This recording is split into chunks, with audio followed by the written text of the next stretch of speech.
Welcome to Training 9, Writing, Grammar, and Verbal Syntax. Now, I'll confess at the very beginning I have a phobia for grammar and verbal problems. And so I like this little cartoon. One of the things that defines our professionalism is our use of language and the correct use of language.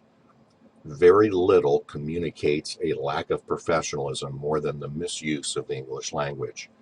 And so in this little training session, it's just a reminder for your staff of how important it is to clearly think through how they're using their verbal and written skills. And so what you want to do is you want to walk through the basic common language errors, and there are 6 of them. Typos, usually typing too fast. This is in written kinds of things. And it's just a matter of things have gotten too quick. Take your time. Misspellings. The homonyms and the homophones are the prime culprit. It's helpful just to walk through and explain when do you use these words. Misspellings are not always picked up by Word or whatever form of software you're using. It's better to learn the spellings than to depend on your spell checker. Punctuation. Bad punctuation messes things up. It changes the grammatical structure of a sentence. Usage. Applying words for their proper meanings. Don't use the wrong words in the wrong place. It's amazing to me how many times people use the wrong word, and immediately I question their level of professionalism. They may be the smartest person in the world, but because of the wrong use of language, it indicates in my mind this preconceived idea that they're not that smart. Syntax, the form that words take in writing or speaking. It's important that you put the order together. One of the problems we struggle with is word order. Accuracy. In your particular profession, accuracy is demanded.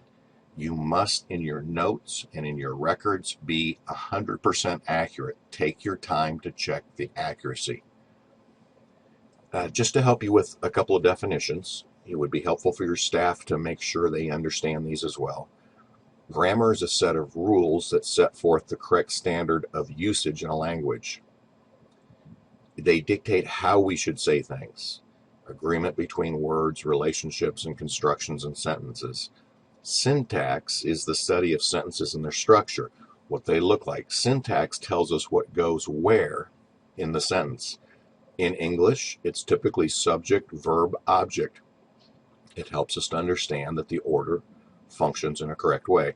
Remember, all we're trying to do is make sure that we are being professional in what we communicate, both verbally and in writing. Now, here's the single most frequent major error that I come across in my teaching. I teach at Indiana Wesleyan, and the grammar that I face is very, very interesting. The basic rule of subject and verb agreement is that a singular subject takes a singular verb. A plural subject takes a plural verb. Now, the trick is knowing whether the subject is singular or plural and then recognizing what the plural verb is. Verbs do not form their plurals by adding an S. That's what nouns do.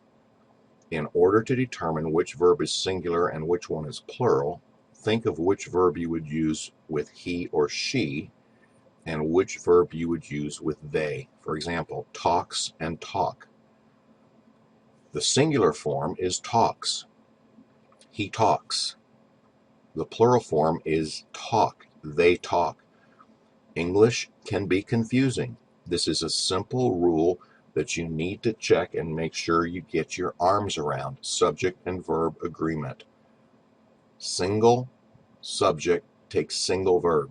Plural subject takes plural verb.